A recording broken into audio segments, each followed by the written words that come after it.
Hello दोस्तों, नमस्कार। SM के शाना में मैं आप सब रंग का दिल से बहुत बहुत स्वागत करता हूं। यस दोस्तों, आज के दिन की अगर बात कर ले तो एक कंपनी हर किसी के रडार के ऊपर थी, फोकस में थी।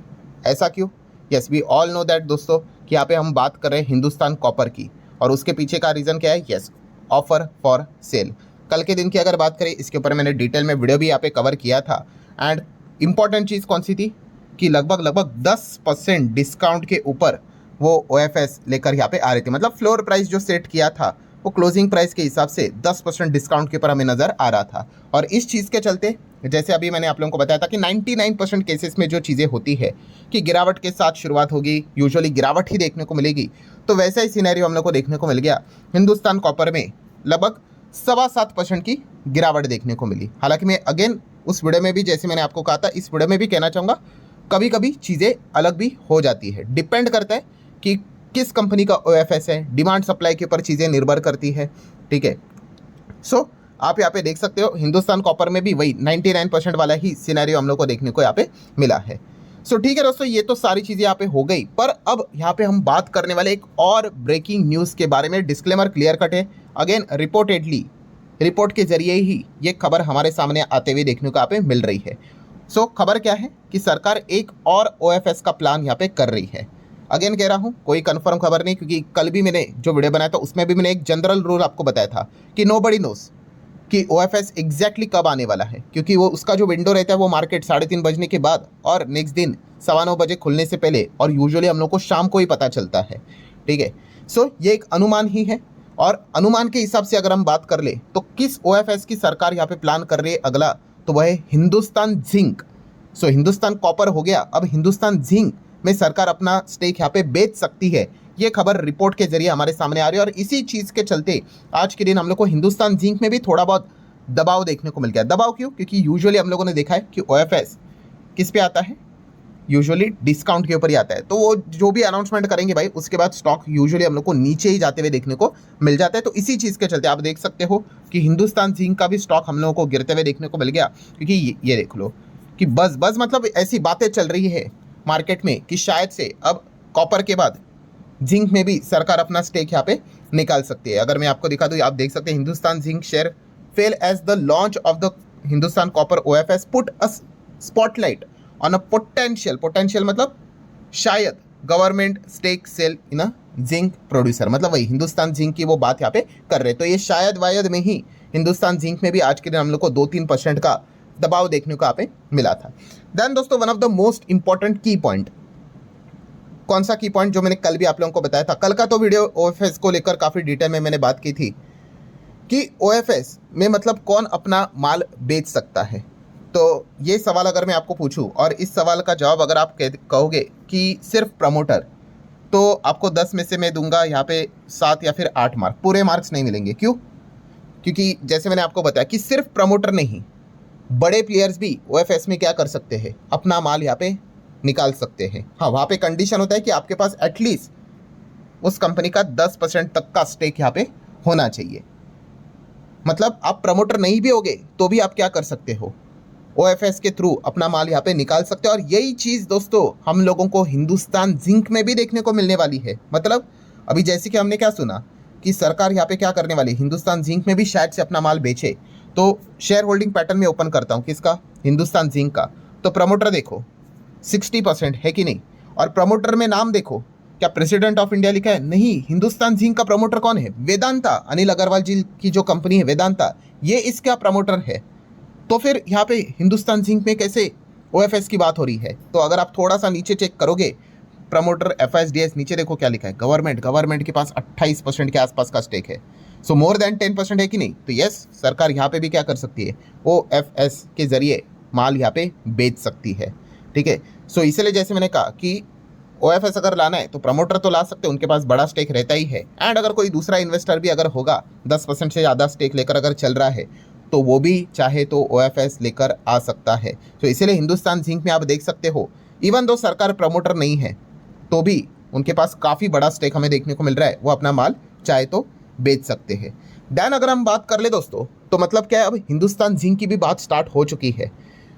और कौन सी कंपनीज है जहाँ पे सरकार शायद से अपना माल निकाल सकती है? तो रिपोर्ट्स के जरिए और भी कुछ कंपनीज के नाम सामने आए थे। ठीक है, ये कोई मेरा रिपोर्ट नहीं है भाई।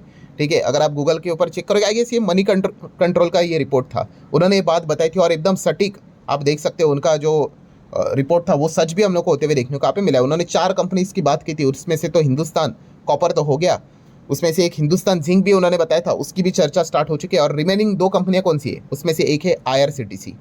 ठीक है, तो IRCTC का शेयर होल्डिंग पैटर्न अगर आप देखोगे, कोई मैंडेटरी ऐसा दबाव तो है नहीं कि OFS लाना ही चाहिए, बिकॉज 75 के नीचे तो प्रमोटर हमें नजर आ रहे हैं। बट ये भी बात मनी कंट्रोल ने फिलहाल तो क्या की थी, इसको कवर किया था कि शायद से यहाँ पे भी OFS आ सकता है, सरकार अपना माल बेच सकता है। वो बेचेंगे नहीं बेचेंगे वो तो आने वाले वक्त में ही पता चलेगा। एंड देन अगर हम बात कर ले दोस्तों, तो Mazagon dock ship builders MDL, यहाँ पे तो भाई OFS आना तय ही है।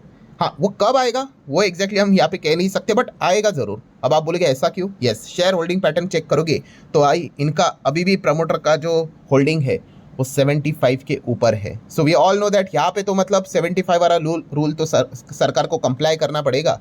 तो आज नहीं तो कल, परसों नहीं तो नरसों, इनको यहाँ पे क्या करना है, OFS के जरिए कुछ ना कुछ तो अपना स्टेक यहाँ पे निकालना पड़ने ही वाला है।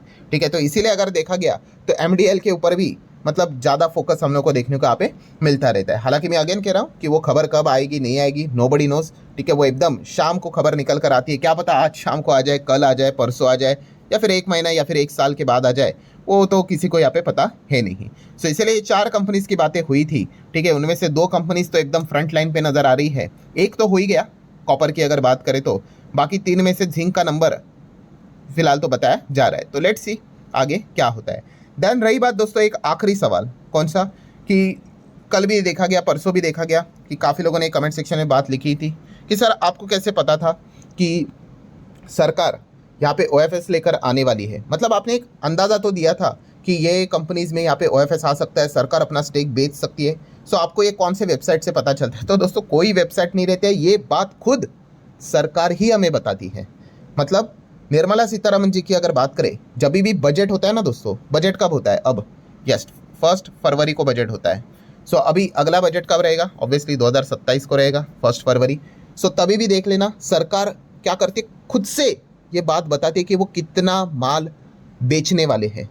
ठीक है, सरकार के ये सारी सरकारी कंपनियां है ना, इनके शेयर सरकार के पास ही है, तो सरकार खुद से बताती है कि वो कितना टारगेट लेकर चल रहे डाइवेस्टमेंट का, डिसइन्वेस्टमेंट का।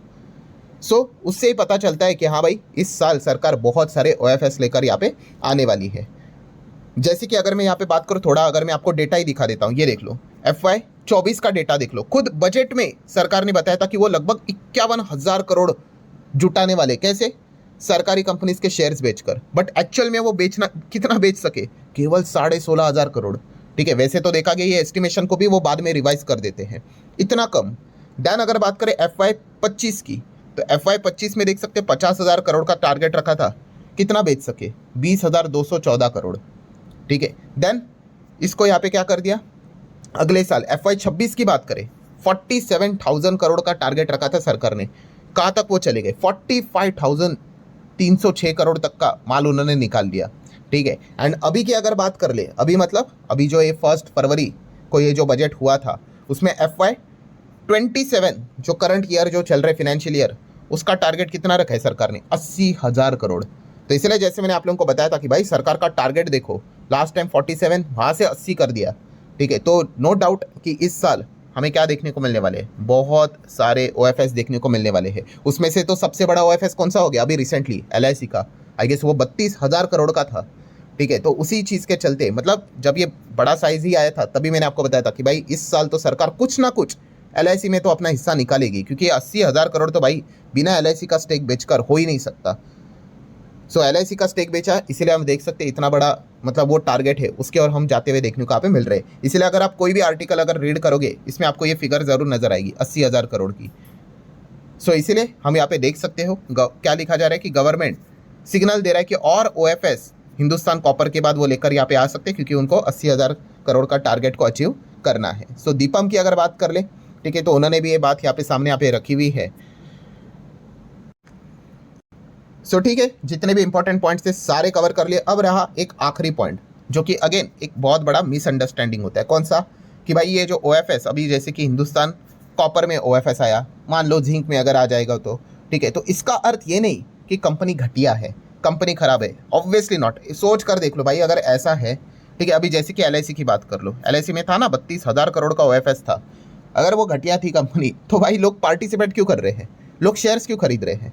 ठीक है, तो अगेन कह रहा हूँ भाई, ये OFS मतलब एक जस्ट एक प्रोसेस होता है भाई, कि प्रमोटर को, बड़े इन्वेस्टर को अगर वो अपना माल बेचना चाहते हैं तो वो ऑफर करते हैं, जिसको खरीदना है भाई वो खरीद ले। बड़े इन्वेस्टर भी रहते हैं, रिटेल पार्टिसिपेंट के लिए भी 10% स्टेक रखा जाता है। ठीक है, तो इसको ये मत समझना कि भाई ये खराब है करके। एंड ये जो भी ये चीज़ रहती है, जो भी एक्टिविटी रहती है, ये नॉन बिजनेस रिलेटेड चीज़ रहती है। नॉन बिजनेस मतलब इसमें कंपनी का बिजनेस का कोई इन्वॉल्वमेंट नहीं रहता है कि भाई सेल्स बढ़ गया, सेल्स घट गया, नहीं, ये जस्ट एक प्रोसेस है, कॉर्पोरेट एक्शन है। ठीक है, तो ये भी चीज़ आपको अच्छे से समझना यहाँ पे आनी चाहिए।